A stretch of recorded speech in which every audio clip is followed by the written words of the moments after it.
दोस्तों, हज़रत लूत की पत्नी और उनके बच्चों के बारे में जानकारी इस्लामी और अन्य धार्मिक ग्रंथों में दी गई है।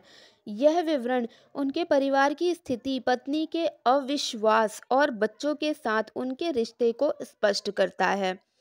हज़रत लूत की पत्नी हज़रत लूत की पत्नी का नाम कुराना या अन्य धार्मिक ग्रंथों में स्पष्ट रूप से नहीं दिया गया है, लेकिन इस्लामी इतिहास और विद्वानों के अनुसार उनकी पत्नी का नाम वाहिला या आहिला बताया जाता है।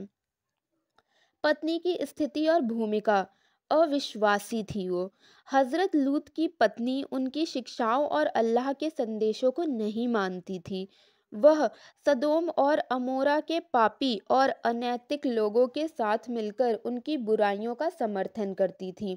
कुरान में स्पष्ट रूप से उल्लेख है कि वह अविश्वासियों में से थी और उसका अंत बुराई के साथ हुआ।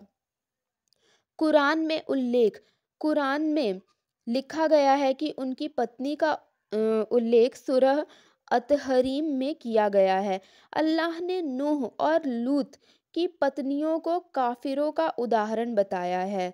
वे दोनों नेक बंदों की पत्नियां थीं, लेकिन उन्होंने अपने पतियों के साथ धोखा किया और उन्हें अल्लाह से बचाने के लिए उनके पतियों की कोई मदद नहीं मिली। विनाश में शामिल। जब अल्लाह ने सदोम और अमोरा की बस्तियों को नष्ट करने का निर्णय लिया, तो हज़रत लूत और उनके परिवार को बस्ती छोड़ने का आदेश दिया गया। लेकिन उनकी पत्नी ने बस्ती के लोगों के साथ सहानुभूति जताई और अल्लाह के आदेशों का पालन नहीं किया। नतीजतन वह भी अल्लाह के आज़ाब सजा का शिकार हो गई और पत्थरों की बारिश में मारी गई।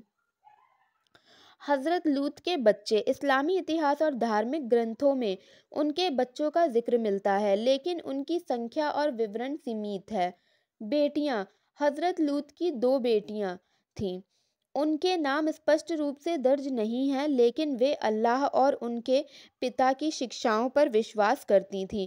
दोनों बेटियां उन गिने चुने विश्वासियों में थीं जो अल्लाह के आदेशों का पालन करती थीं और विनाश से बचाई गई थीं। हज़रत लूत, उनकी दो बेटियां और उनकी पत्नी परिवार का हिस्सा थे। हालांकि उनकी पत्नी विश्वास नहीं करती थी, इसलिए वह विनाश का शिकार हुई, जबकि बेटियां उनके साथ सुरक्षित रह गईं। कुरान में सूरह हुद और सूरह हिज्र में उनकी बेटियों का उल्लेख किया गया है, जहां हज़रत लूत ने अपनी बेटियों को उनके लिए एक शुद्ध और वैध विकल्प के रूप में पेश किया था, जब उनकी बस्ती के लोग पापी इच्छाओं में लिप्त थे।